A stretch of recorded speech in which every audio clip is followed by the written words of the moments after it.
తాకట్టులో ఉన్న బంగారాన్ని విడిపించి ఆ రోజు ఆన్లైన్ రేటుకే మేము కొంటాం. Sharma gold company.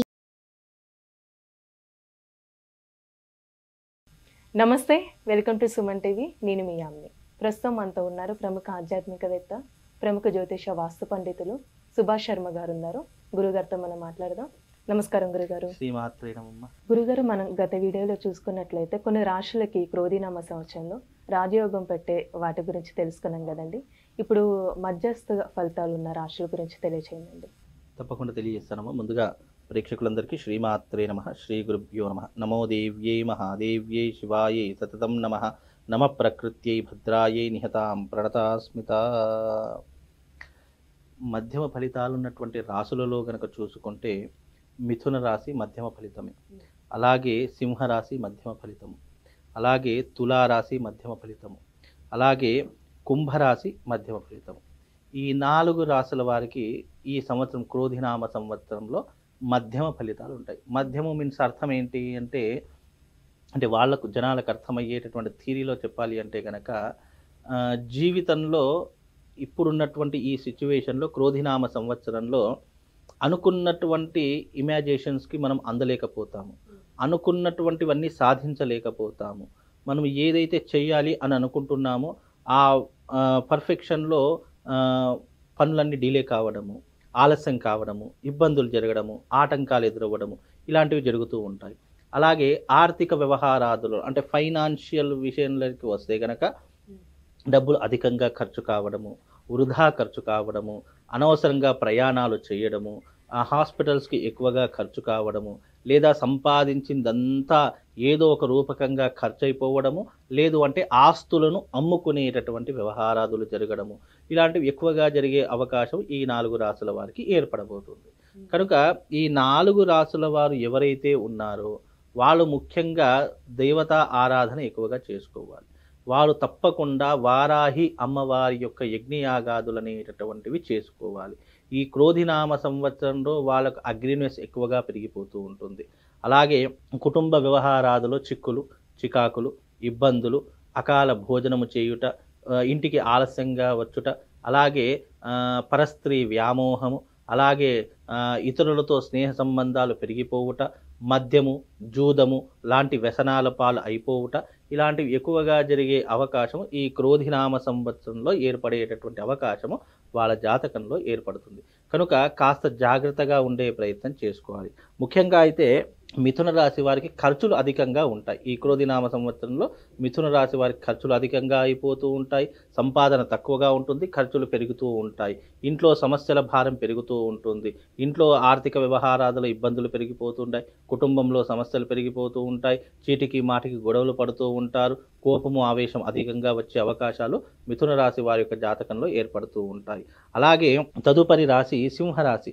ఈ సింహరాశి వారికి దశమంలో గురువు ఉన్నాడు కాబట్టి అనుకోనటువంటి ఇబ్బందులు జరగడము, రాజకీయంలో ఉన్నటువంటి వారికి పదవి భంగం జరగడము, అలాగే ఎవరైతే ఈ యొక్క ఫైనాన్స్ రంగంలో ఉన్నారో వాళ్ళకు ఫైనాన్షియల్ ఇబ్బందులు రావడము, అలాగే వీళ్ళకు జీవితంలో చేస్తున్నటువంటి వృత్తి వ్యాపారాలలో లాభాలు తగ్గిపోవడము, ఇలాంటివి అధికంగా జరిగే అవకాశము ఈ సింహరాశి వారి యొక్క జాతకంలో ఏర్పడుతూ ఉంటాయి.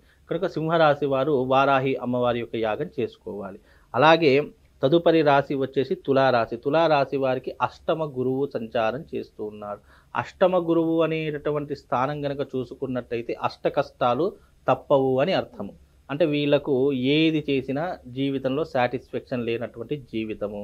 వీళ్ళు ఎంత మంచి చేద్దాము అని అనుకున్నా వీళ్ళను చెడ్డవారిగానే ట్రీట్ చేస్తారు తప్ప అయ్యో మంచి చేశారు, అయ్యో బాగా చేశారు, వీళ్ళు చేయడం వల్ల మనం బాగయ్యాము అని ఎవరూ కూడా ప్రశంసించరు, విమర్శలు ఎక్కువగా ఉంటూ ఉంటాయి. తదుపరి ఈ తులారాశి వారికి ఎప్పుడూ కూడా పిసినారితనం అనేటటువంటిది ఎక్కువగా ఉంటుంది. తద్వారా వీళ్ళు జీవితంలో సంపాదిస్తారు, దాచుకుందామని ఎంత ప్రయత్నం చేసినా చిల్లి గవ్వ కూడా వీళ్ళకు మిగలదు. ఖర్చులు అధికంగా అయిపోతూ ఉంటాయి. జీవితంలో వీళ్ళకు ఉన్నటువంటి ఆశలు, కోరికలు విపరీతంగా పెరిగిపోతూ ఉంటాయి. ఏదో అనుకుంటారు, వీళ్ళ జీవితంలో ఏదో జరిగిపోతూ ఉంటుంది. అలాగే వైవాహిక జీవితంలో ఎక్కువ ఇబ్బందులు రావడం జరుగుతూ ఉంటుంది. కొడుకులు చెప్పిన మాట వినరు, బిడ్డలు చెప్పిన మాట వినరు, వీళ్ళు ఇల్లు వదిలి వెళ్ళిపోయేటటువంటి అవకాశాలు ఉంటూ ఉంటాయి.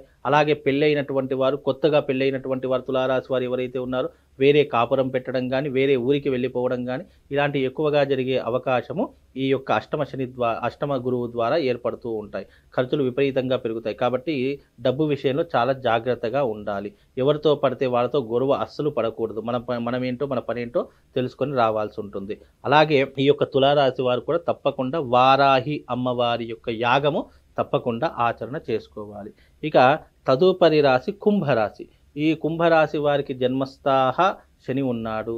అలాగే చతుర్థంలో కూడా గురువు కారణం చేత చతుర్థంలో అంత యోగ స్థానం కాదు. తల్లిదండ్రులకు కొడుకులకు పడకపోవడము, కుటుంబంలో చిక్కులు చికాకులు ఎక్కువగా అయిపోవడము, ఒకరి మాట ఒకరు వినకపోవడము, అలాగే కుటుంబంలో ఎంత డబ్బు సంపాదించినా మనశ్శాంతి లేకపోవడము, చూడ్డానికి అన్నీ ఉంటాయి కానీ ఏది అనుభవించే యోగం లేదు అన్నప్పుడు వీళ్ళకు అనేక రకములైనటువంటి మానసిక వ్యధ అనేటటువంటిది వీళ్ళకు ఏర్పడుతూ ఉంటుంది. కనుక కుంభరాశి వారు కాస్త జాగ్రత్తగా ఉండాలి. ఈ కుంభరాశి వారు కూడా తప్పకుండా వారాహి అమ్మవారి యొక్క యాగం అనేటటువంటిది ఈ క్రోధినామ సంవత్సరంలో చేసుకోవాలి.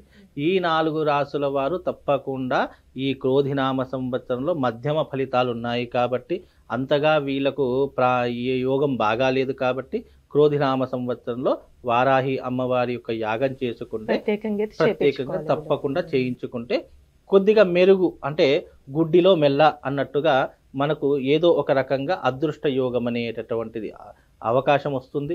అలాగే కొన్ని గండాల నుండి, విపత్తుల నుండి అధిగమించే అవకాశం, తప్పించుకునే మార్గము ఈ యొక్క వారాహి అమ్మవారి యొక్క యాగం ద్వారా వాళ్ళ జీవితంలో ఏర్పడుతుందమ్మా. అంటే ఈ రాశుల వారికి కొంచెం మెరుగైన ఫలితాలు రావాలంటే ఎలాంటి పరిహారం చేసుకోవాలంటే ఎక్కువ, అంటే ఈ అమ్మవారికి సంబంధించి కాకుండా? ఆ అమ్మవారికి సంబంధించింది కాకుండా ఏదో చిన్న చిన్న ఫలితాలు, అయ్యో మేము అంత ఖర్చు పెట్టుకోలేమండి, మేము ఇంట్లోనే ఏదైనా చేసుకోవాలి అని అనుకుంటే గనక ఈ 4 రాశుల వారు ప్రతి గురువారము నాడు తప్పకుండా అమ్మవారి యొక్క ఆలయానికి, ఏ అమ్మవారైనా పర్వాలేదు, మీ దగ్గరలో ఉన్నటువంటి శక్తి ఆలయానికి వెళ్ళి అక్కడ అమ్మవారి దగ్గర నిమ్మకాయ డొప్పలలో దీపం వెలిగించాలి. అది కూడా నువ్వుల నూనెతో వెలిగించాలి లేదా నెయ్యితో వెలిగించాలి.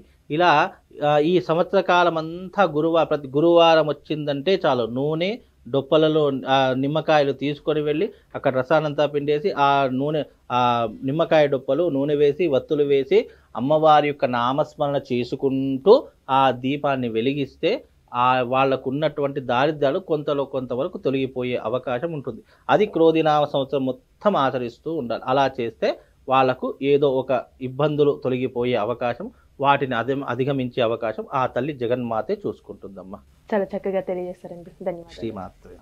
సుమన్ టీవీలో మీ పర్సనల్ అండ్ బిజినెస్ ప్రమోషన్స్ కోసం కింది నెంబర్కి కాంటాక్ట్ చేయండి.